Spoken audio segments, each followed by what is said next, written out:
Much like the great earthquake of 2024 that shook us all to the core, we are here to shake up the podcast industry with another exciting episode of Smash Cutz right after this.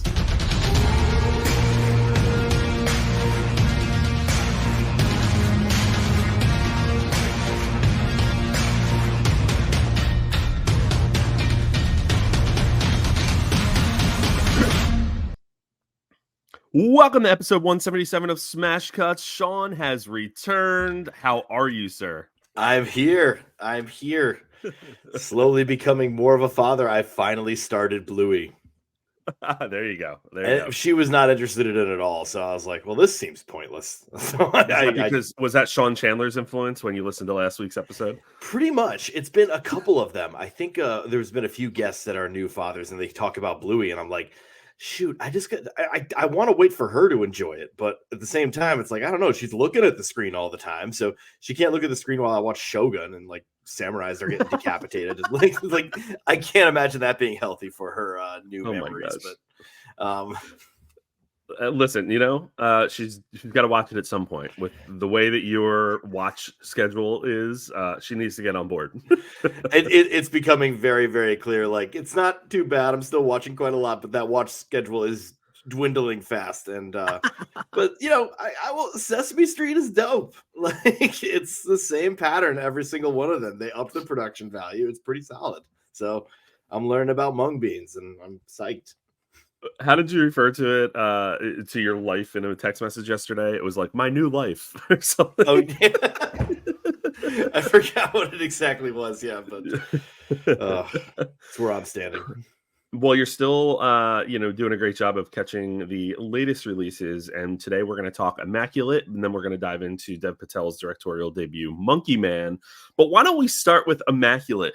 When I talk about shocking reviews that I've seen online, you giving this an A and loving it the way that you did blew me away. So we have to start. First of all, Immaculate's new film. Again, nuns are having a great month here between this and The First Omen. But Immaculate is a film that Sydney Sweeney stars in, but she first auditioned for back in 2014.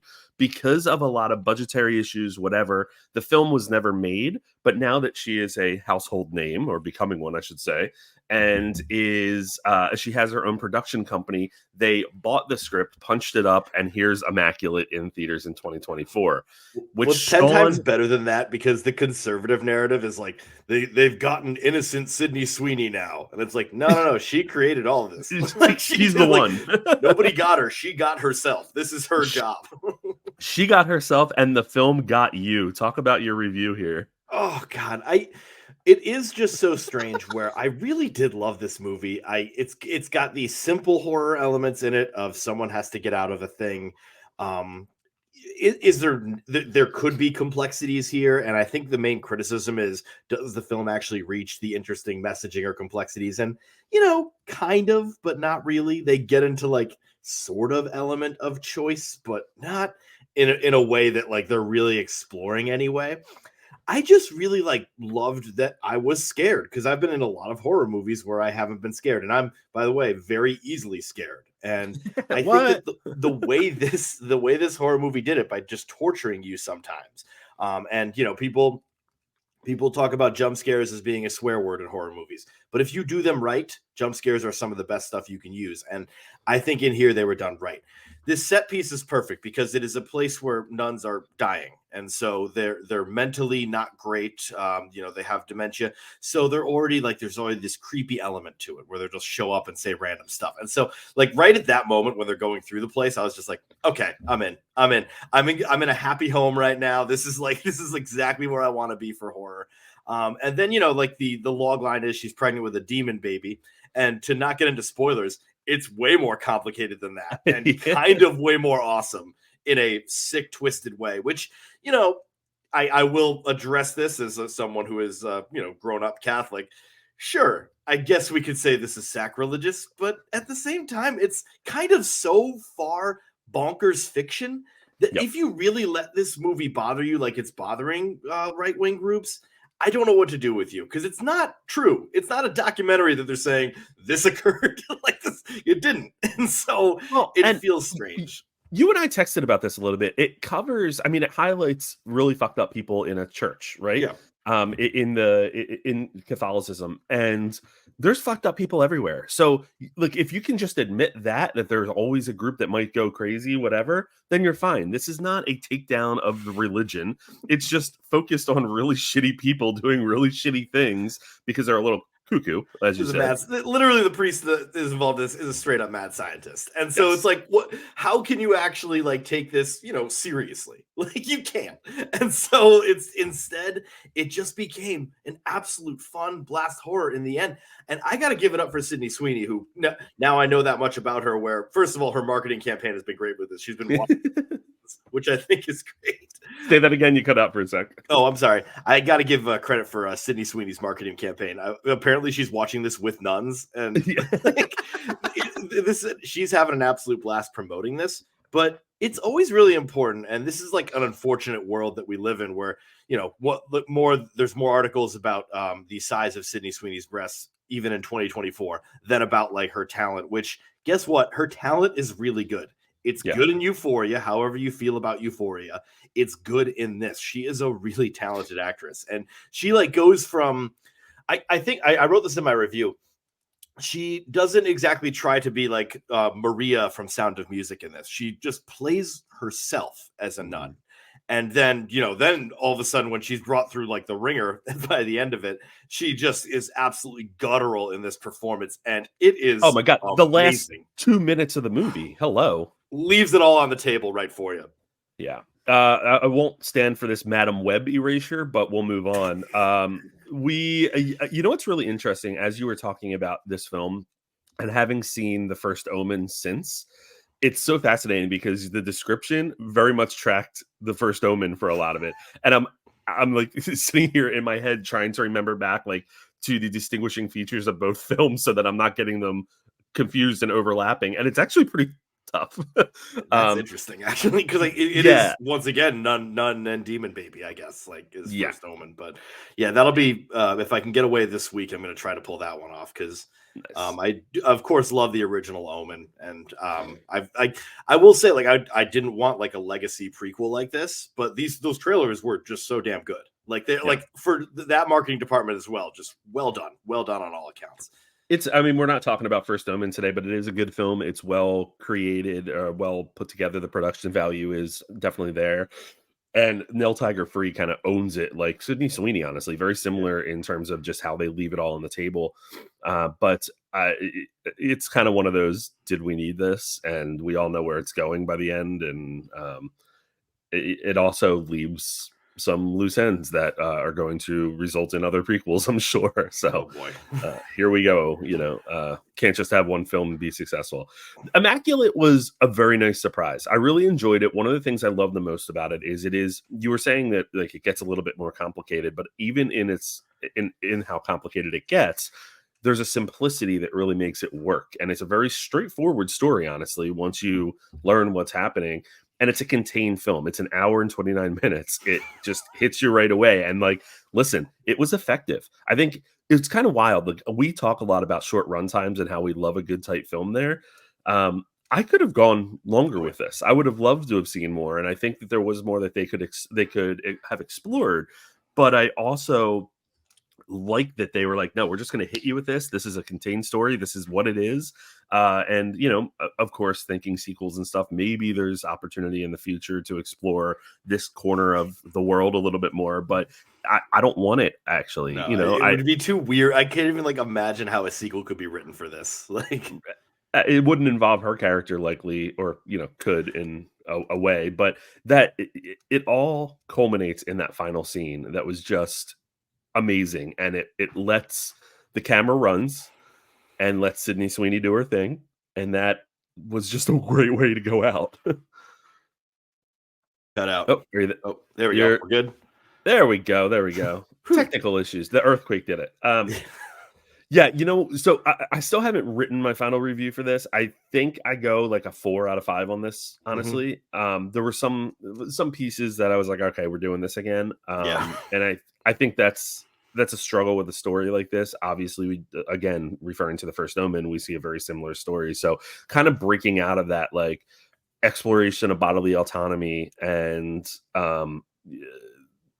immaculate conception is kind of, I don't know. I'm ready for a new take on like the nun horror, but this delivered very well.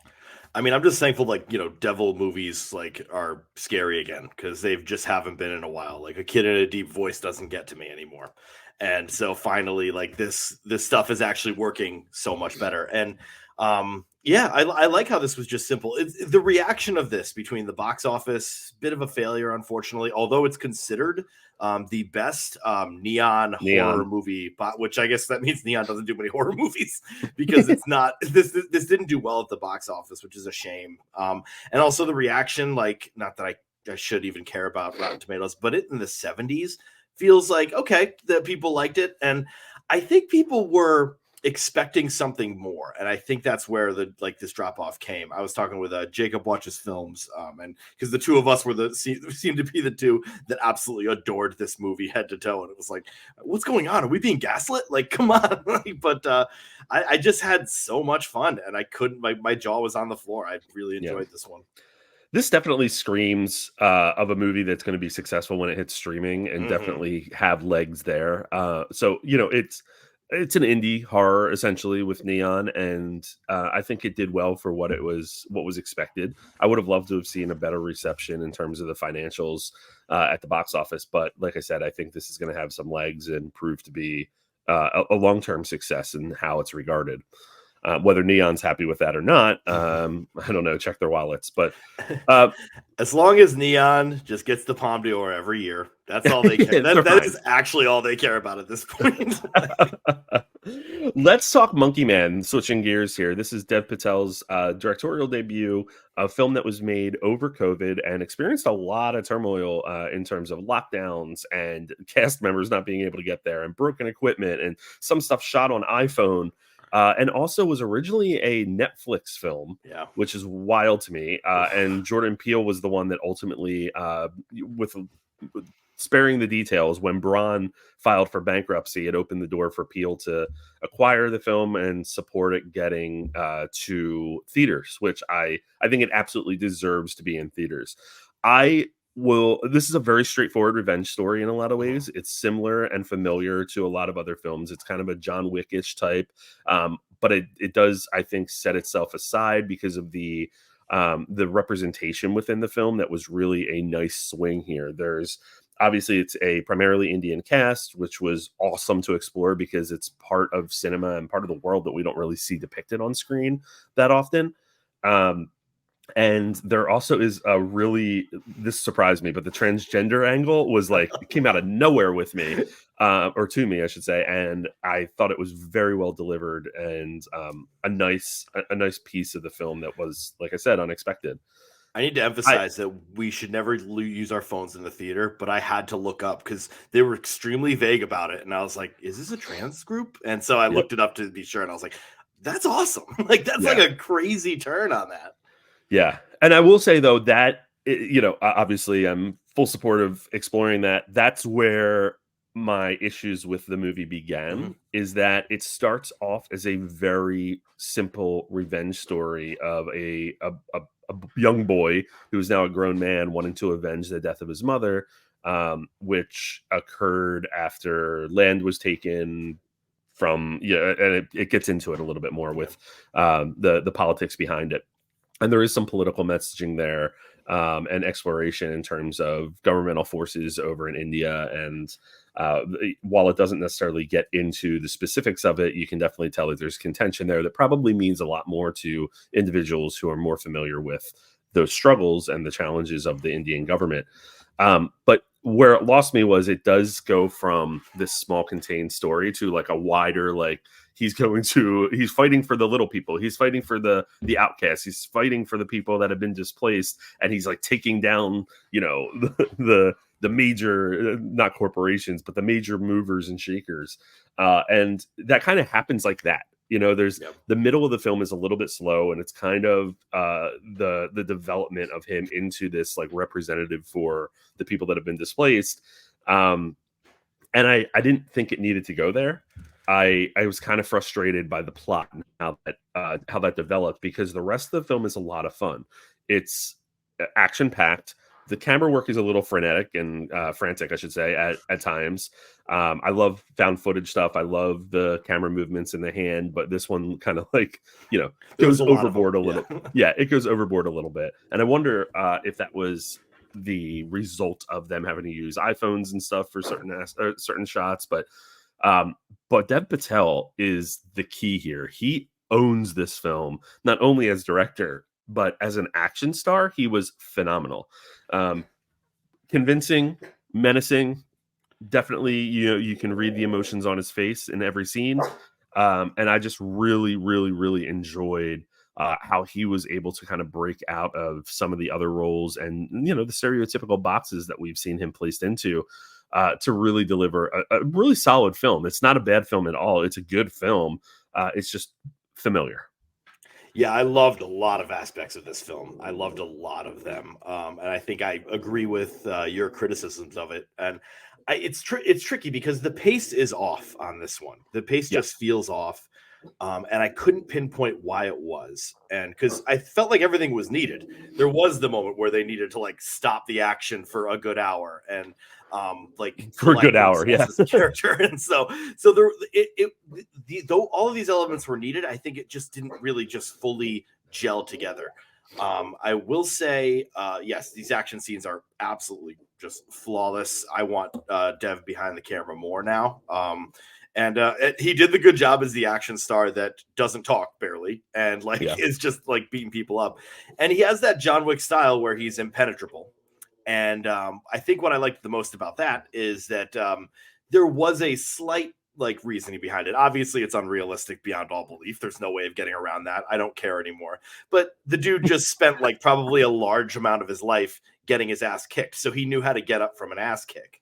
So I think from like that sort of like telling of the character, it's like, oh yeah, no, you could survive a car crash and like then beat up every single cop and get out of there. You couldn't, but it's like that for that. But we'll take it. We'll take it. There's at least a slight explanation there. I love what this film did about. I kept on. It's an extremely old adage, but I just kept on in my head. I was just like, show don't tell, show don't tell. And this movie doesn't exposit at all. Mm-hmm. And I was so impressed by that because I'm on the cusp of being frustrated at not knowing what's going on, but I'm like, I'm interested. Like, you don't know what's going on at all. Like, and so you just know he's trying to get into this place. He definitely doesn't like these people. If you've seen trailers, you know there's a revenge story aspect. But like, I'm just like, okay, what is his plan now? What is he doing now? This led to like some unpredictability that was kind of great for an action movie. I didn't know if he was going to win. I didn't know like what his next course was. This Sean, was... On that note, real quick, though, with not knowing what was going to happen and stuff, the flashbacks that ultimately do explain everything, did you feel as though they were delivered in a very choppy fashion? And, well, they were, but did it work for you? Because that was one of the things that frustrated me. Even some of the flashbacks were a little tough to follow. You were kind of like, what is happening here? And it finally comes together probably after the 1 hour mark, maybe even closer to the end. But I don't know, that kind of bothered me a little bit. I was like, stop teasing me and tell me. Yeah, this was something that did sort of work for me in the mystery of it. And obviously I could see why it wouldn't work for a lot of people. They're like, dude, just tell us what's going on. Like we know this guy wants to kill this guy. We don't know why. Like, but we know there's like certain elements. I guess I found myself filling in blanks. And then once they revealed what it was, those blanks were exactly what happened. And so it was kind of, I guess that was the one thing that was somewhat predictable, was that was the case. And but I really did adore this. I know you talked about the camera kind of going in the like very strange ways. We've seen this in a lot of action movies of late. The popular shot now is like when someone's body slamming someone, the camera goes with him, which I liked. I love that move. It's like it's been now used in a million action movies. I still love it. It still gets me every time. But this was like beautifully shot in some ways, with just like crazy, like well done colors. And I was just so impressed by just a whole heap of this movie. But yeah, it did like for the end of it when everything's happening. I'm like, well, yeah, I get that this is the big bad, but we're not, there was no real personal interaction here. So there's some satisfaction when he gets them. Sorry, I guess spoilers, but when he essentially wins. But it does do a good job of talking about revenge, not in a get Carter like revenge never works. Trust me, you'll never feel good. Not in that way, but it's like you have to make sure you hold on to your purpose for revenge. And so with those final moments of it, I was like, okay, I kind of dig what is going on there. And we talked like the Indian caste system is not something I could write a paper about right off the bat, but I've seen a lot of movies and there's been a lot of problems, and I like White Tiger was one that like really showed off this a lot. And it's interesting that now like these aren't exactly the bookends of Patel's career because he's going to make more movies and he did stuff before Slumdog Millionaire. But it's interesting as he came onto the screen with Slumdog Millionaire, which I think has like had its criticisms about that representation, but also it's fairly authentic toward it. And now this, where it's like, oh, I'm just going to kick everyone's ass that's on that top floor of that hotel. And it's like, cool, man. Like, let's do this. No, I think that like this will probably be a B for me. I was walking into the theater wanting to give it an A. Boy, that first act, I was like, okay, cool. So this is going to be an A. But you're right. It does just slow, and then it comes back. The last half hour, last 20 minutes is like what I wanted the entire time. But yeah, exactly. But I guess you need to bring in those complications. You need to bring in the Indian lore that they have. Like he is the monkey man. He's the one that swallowed the sun. I love like that elements. I loved everything that was in it. I just think the pacing was just the thing that got me. Great movie though. Even that, though, the Monkey Man stuff, I thought was not fully developed. Like, it's introduced, and obviously they revisit a little bit, but I thought that there was more that they could do there to make that connection. Even like when he dyes the mask and then takes it off 5 minutes later, I'm like, what? Wait, what? Dude, you dye the mask in Bleach, which is such a badass move. It's like, and then he just throws it off, which was kind of badass because he's like, I don't need this legend lore. And on the other hand, I'm like, oh, dude, like, you made it. That was so cool. Like, keep that. Well, going you've heard for it. A while. You've heard it here first. Smash Cutz very big into revenge. So speaking of revenge, Dwayne Johnson's continuing his Black Adam revenge tour here, and is a heel in WWE. And as of recording today, WrestleMania Night 1 happened in Philadelphia last night, and he played into that heel a lot. Did you hear what he said the other night, by the way, at like the WrestleMania intro event? Oh God, I can't even imagine.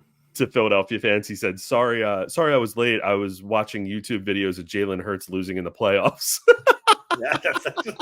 Okay. Like he is good at what he does.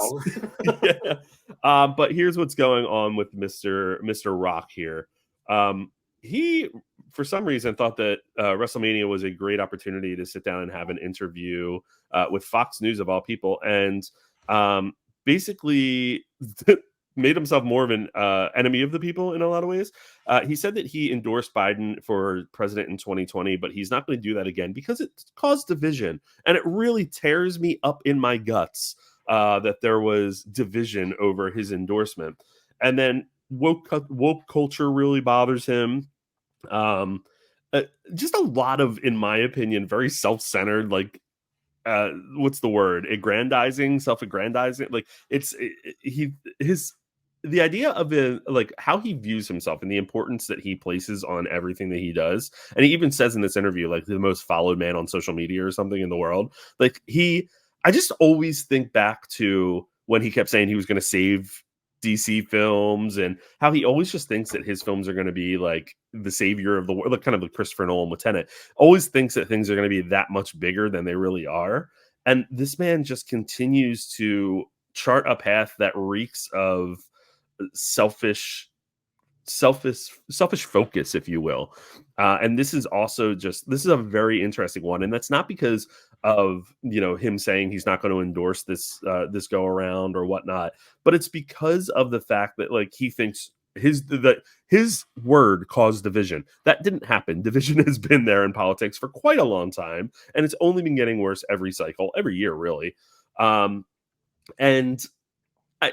I don't know. This fires me up so much. You and I were texting a little bit about it, and there were some funny text messages going, or funny tweets going out there. One was from Justin Fleece on X. He said, "Do we think Dwayne Johnson is A, blaming the woke agenda for his career slump, Black Adam bombing, Young Rock canceled, no big hit since 2019, or B, an opportunistic asshole who doesn't possess any moral character, or C, both A and B, and you and I both said C. C. It's both of them.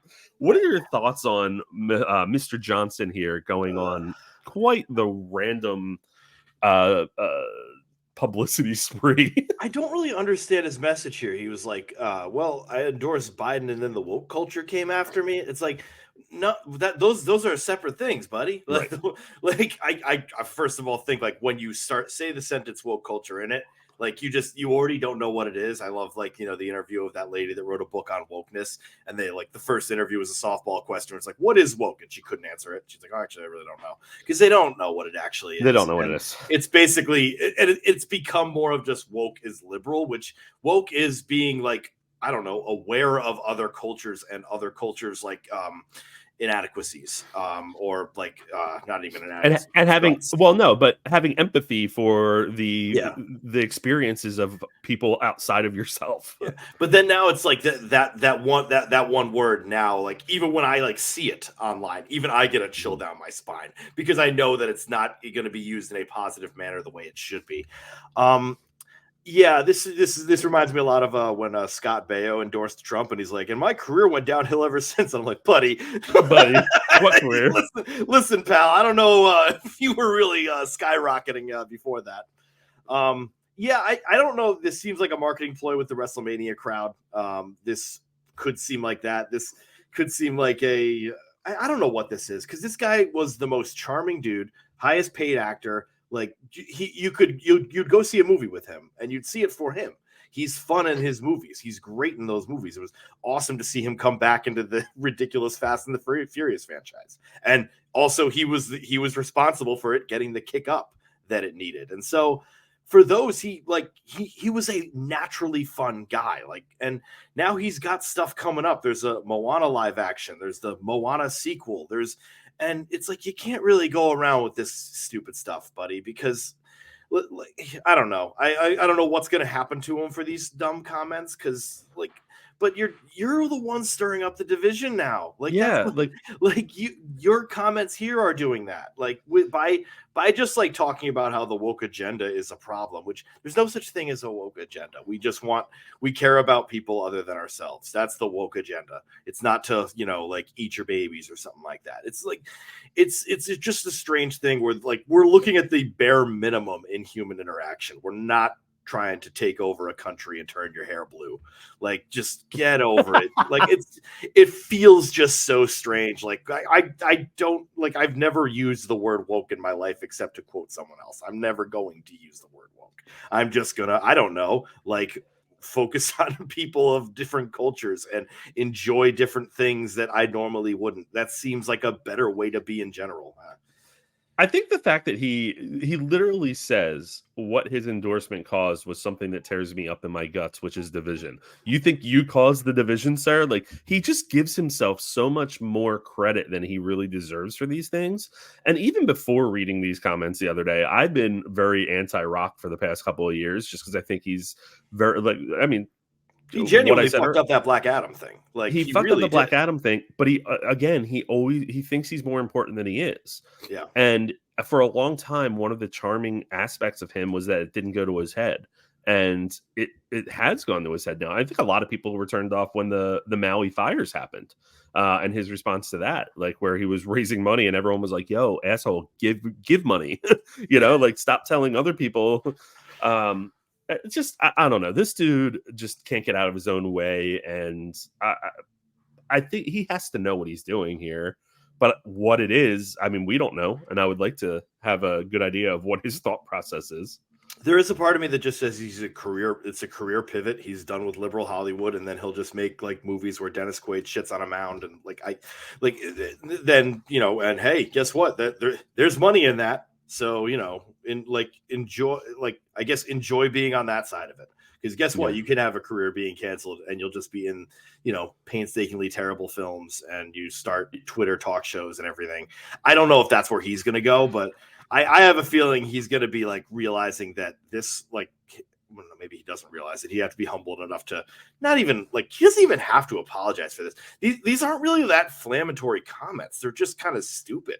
Like I saw them and I'm like, oh, people have said way worse and got getting canceled for it. This is just like, this is just kind of dumb. I mean, I don't know, man. You're like, you say it's division, and then you can't say like, I'm upset about the division of the world, and then go after woke culture, where woke culture is literally trying to unite the world. If there like is such a woke army, which there's not.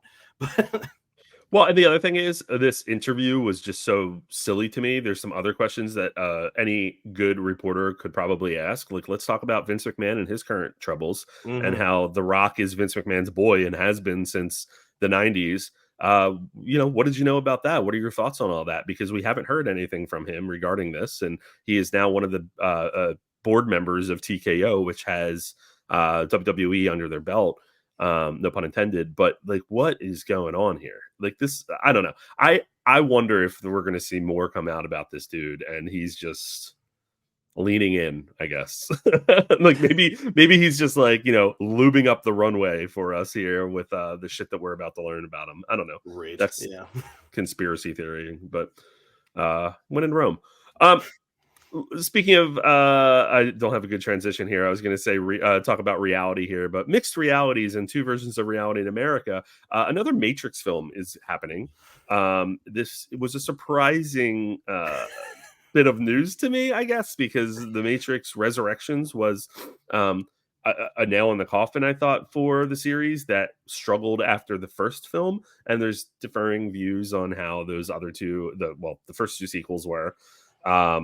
But just really weird that we're going back to this. I guess it's strong IP, and so Warner Brothers definitely wants to make sure that they're milking it as much as they can. But the difference here is that the Wachowskis are not involved, aside from executive producing, Lana.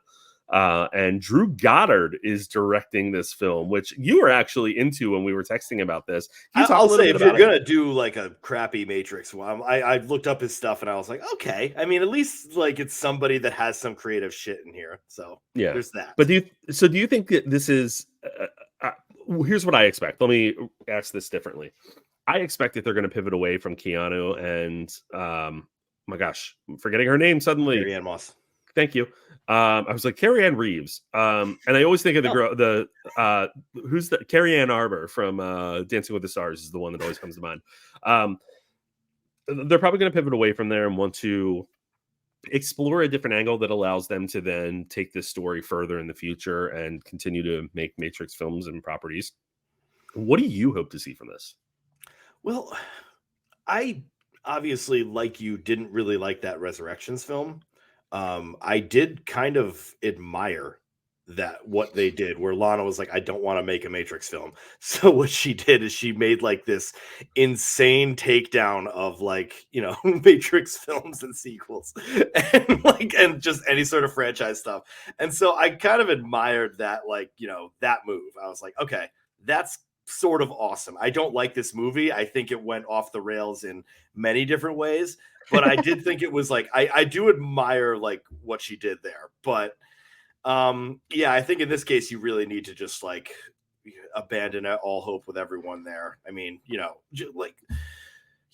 there's you could explore a lot with this. You could go deep into prequels with this. You could try to, I don't want a live action remake of the Animatrix, but I mean, there was the fight like where they blotted out the sun. Do some of that stuff, man. I mean, there's like a whole story in there that is literally like live action remake of the Animatrix. But I think that if you like do that, like get some prequels in there, because we started like those Matrix movies started late. There's a lot of shit that went down. And so, I mean, they've always said, I think at this point, he's too young, but or too old now, but a Morpheus movie on their own. They've always said they wanted to do that. He's a fascinating character. There's stuff you can do. I think that, I think it was great that Lana was just like, definitely had like middle fingers in the sky while making this movie the whole time. It's like, I don't want to make this movie. It's going to suck. I am literally going to insult everyone involved, all the studios involved for me making this one. And I got to give her that. I think one of the things that really bothered me about Resurrections was how they handled Morpheus and having that role recast and not really. I mean, I know that the character canonically is dead and, all of that. So we're seeing kind of a different version of Morpheus in Yahya Abdul-Mateen, the third. Jesus. Really firing on all cylinders with names today. But not having Lawrence Fishburne involved at all was really kind of odd. And I don't know. I still have a sour taste in my mouth about that. I do agree. I think that we could definitely explore that character, but I want them to branch out more and not fall into what I always refer to as the Star Wars problem. You know, Star Wars cannot break out of the same family, and that's such a challenge. Let's break away from these characters and explore other wings of what's happening with the Matrix. And that's what I'm hoping for from Goddard. And hopefully Star Wars is doing that with the Acolyte, which is going to be... People are shitting on. It's weird how much they're shitting on. I wasn't that excited from the trailer, but then like I saw the comments and the reactions, and I'm like, good Lord, guys, this was like a teaser. What is wrong with you? Like, you're idiots. This is like fine. Well, listen, that's actually a really good segue, because we're going to talk a little Star Wars in just a second in our fun wrap-up segment that we like to call Smash Cutz, where I will present Sean with a number of different topics and get your quick reaction. You ready to roll? Smash Cutz. I see. Smash I can do Cutz. it. Oh, that was pretty good. We have to try to figure out, the listeners got. We're down to run a poll. Which one was me and which one was the? Ready? Here we go. Smash Cutz. Smash Cutz. It's tough. Close. It's tough. Speaking of Star Wars, we got a little bit more news about the Star Wars Dawn of the Jedi film that is going to be directed by James Mangold, and this is that Beau Willimon is going to be joining. So he's very well known in Star Wars land, if you will, for his writing on the first season of Andor. But for me, where I go back is House of Cards. He was a writer on House of Cards, and I love that show. So I'm really fascinated to see that he's involved in putting this story together, whatever it's going to be. This will be the next film that Mangold tackles after the Bob Dylan biopic that he's working on now. Yeah, this is Smash. This is so Smash. This is so unbelievably Smash.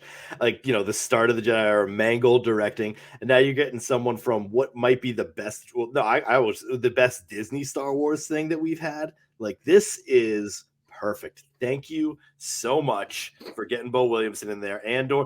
I mean, unfortunately, now it's going to be like, it's going to be just like Andor. And like, now people are going to have that expectation, which I hope they don't. It's like, hey, listen, Andor is its own exceptional thing. Right. But like, I mean, if they're going to do it like that, it's going to be with this guy doing that in House of Cards. It's space politics. And I love nothing more than space politics, baby. Like, give me some of it. I love it. Space politics. That could be a movie in and of itself. Amy Adams is going to be starring in a film that is coming out from Searchlight in December called Night Bitch. Aside from the title being kept, which was surprising, I think, to you especially, that was the first thing you said. Can't believe they kept the title. This is going to see Amy Adams play a woman who is thrown into the stay-at-home routine of raising a toddler in the suburbs, who slowly embraces the feral power deeply rooted in motherhood as she becomes increasingly aware of the bizarre and undeniable signs that she may be turning into a dog. So, like, Marielle Heller does not miss. And, you know, she made an amazing performance from Melissa McCarthy in Can You Ever Forgive Me? Followed by making a Mr. Rogers movie. A Beautiful Day in the Neighborhood. Nobody thought that was going to be good. And that was amazing, with A Beautiful Day in the Neighborhood. And I remember still watching that movie and be like, Jesus, there's a lot of risks in this. Like, there's a lot of risks being taken. So at this point, I'm like, I still can't believe that title's going, because I think, you know, you get in trouble for a title like that, and you either have to like censor it at certain times. I think of like this movie, like back in high school, like What the Fuck Do We Know was the name of the movie, and they had to literally, like, on newspapers, it was What the Bleep Do We Know? And so something about this is going to be interesting of what they do. Or, you know, bitch is like, they are using bitch in the sense of a bitch, and so like a dog. So yeah, I had to really get this. I had to really clarify that one. So, I mean, technically that's the medical term. So I think you could say night bitch properly. MPA is going to love this one. They're going to have a freaking field day.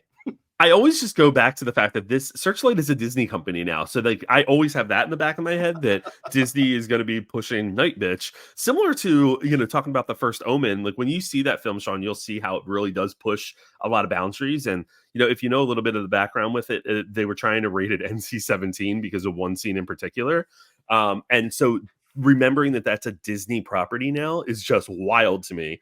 I think we have to like stop doing that just because it's like we do because it's like we'll be like Disney made Poor Things. I'm like no. Disney signed a couple of checks. Disney had nothing else to do with that. If nothing else, it is kind of nice to see that happens. That they're not like taking that PG culture and pushing it through 20th Century Studios and Searchlight and allowing them to kind of do their own thing. I mean, Deadpool especially is the biggest one where like they are letting Deadpool be Deadpool. And I think that's so friggin' important. It is. And, just with the Disney Hulu merger, I have to figure out stuff. Like, thankfully, the kid's not that old right now, but it's literally like Four Things, Shogun, Mouse House Club. And I'm like, okay, I've got to figure out a way to separate these because this is not going to go well. Just show her Poor Things now. Get it over with. The Mummy is returning to theaters for its 25th anniversary. Are you big into these return engagements for older films into theaters? I hope they work. I feel like they don't, which is unfortunate. I mean, because I think a lot of people, if they knew Mummy was coming back into theaters, they would see it. But I think the problem is that there's just so many other movies out. And, I never really do this because I'm like, if I'm going to the theater, I'm going to see something new, especially now when it's a rarer occasion. The one thing I did see was Titanic when it came out for the 25th anniversary, but that's because every night in my dreams. That was huge for me. And also Sam, who like we both love that movie. Sam never saw it in theaters because she was a couple of grades below me. So that was a tremendous experience. We were so happy we did that. I would love to see Brendan Fraser back. I saw a trailer for The Mummy just before Monkey Man, and I was just so freaking happy. I was like, oh my God, Brendan Fraser being a fun action hero. I miss that so much. And I just really wanted like back to those days. And so will it work? I mean, Phantom Menace is coming out pretty soon. That one's going to be really interesting to see what happens there. Yeah. Because I think that is the level of like, that's where kids will be brought. Like, see, The Mummy's interesting because kids won't be brought to that one. I don't think. Maybe some kids, but then we also have all the Spider-Man movies going back into theaters. Really? Indeed. The three Raimi. All of them. Every one of them is going to be back in theaters. Oh, like the three Raimis, two Webbs, and a Russo. Well, it's going to be what's that? Is that 7 films altogether? No, 8 films. 3? 9, maybe 9. Why do I want to say 9? It's not. What am I missing? No, 2. All right, let's do this. Spider-Man 1, 2, 3 for Raimi. That's 3. There were only 2 Garfields. 8 films. 2. And then there were 3. Then there were 3 Hollands. Starting April 15th every week. It starts with Spider-Man, Spider-Man 2, Spider-Man 3, Amazing Spider-Man 2, Homecoming, Far From Home, No Way Home. Yeah, see, I think these are great for the kids. So that would be a great one for the kids, especially. You're such a dad. Oh God, you have no idea. Like I think about that now. She's not going to go into a theater until like 3 years from now. But I'm already thinking about boy, I wouldn't have missed Migration in theaters if it wasn't for. My God. Let's move on to the next one here. Jodie Comer will reportedly star in 28 Years Later. Oh hell yeah. That sounds great. Is that the first we've heard Killian's back, right? Did we hear Killian's back? I don't know that they ever confirmed that. Let me see as I dive in. I mean, I never saw Weeks Later, so I don't even know if original people go into these. So I don't know if it's separate stories. It's still rumored that Cillian Murphy will be involved. That would be lovely. But Jodie Comer's great for that.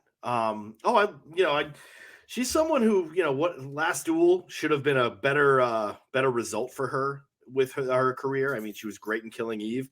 So I want her to have more of those chances. Oh, excuse me. All right. And final one here, Sean. Deviled eggs, smash or pass? Oh, I love deviled eggs. Me too. Oh my God. I love deviled eggs. I actually, the burp I just had internally right there was from a hard boiled egg. Not as great as a deviled egg, of course, but sometimes you just got to eat something for breakfast. And, I love deviled eggs so much. Oh my goodness. And this Easter, we didn't have them. We hosted. What? I don't know how this happened. I actually don't know. That's a failure. That's your first hosting of Easter and you didn't have deviled eggs? Everyone brought food and we just didn't think about it. I don't know. Everyone brought everything, great stuff. But we didn't have deviled eggs. I feel ashamed. Trust me. This was, hey, it's preseason for the Easter hosters too. Next year's going to be going big. I know it already. I've fallen into like deviled eggs TikTok, and I get all these different recipes for deviled eggs pasta salad. I've had deviled eggs potato salad, which is really good. All kinds of things. And also air fryer hard-boiled eggs, by the way. Throw them in for 11 and a half minutes at 300. Works perfectly. Turns them into like Scotch eggs almost. I did them yesterday, and it was like a perfect hard-boiled egg. My dad made a Scotch egg the other couple of weeks ago, and it was his first time doing it. Those things are like, whoever invented that was just an absolute monster, because it's just like, oh yeah, here's a hard-boiled egg. We'll put a bunch of sausage and bread over it, and it was good though. It was really, I mean, of course it's good, but Big egg guys here. Big egg guys. Oh my God. Sean, always a pleasure. What's on the radar for you in terms of movies this week? Are you going to be heading to the theater to see anything? I mean, Civil War's coming out this week, right?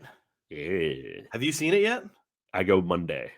I was iffy about this one just because of like how terrified I am for actual realities, but the reaction that this movie is getting is insanely good. And granted, South by Southwest, everything comes out of there with a great reaction. It's kind of a little bit of standing ovation. Yeah, exactly. Standing ovations and stuff.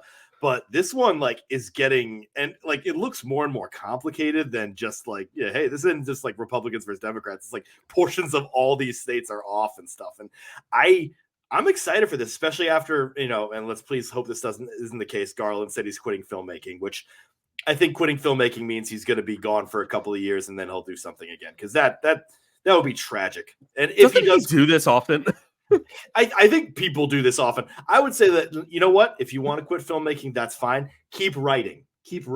I want your weird ass stories everywhere we go. So it's like, if you don't want to film anymore, fine. Just keep writing, buddy. Cause I love that. But he's also just a very good looking man, which has nothing to do with this conversation, there you go. Yeah. Also, I just finished this morning, Girl State.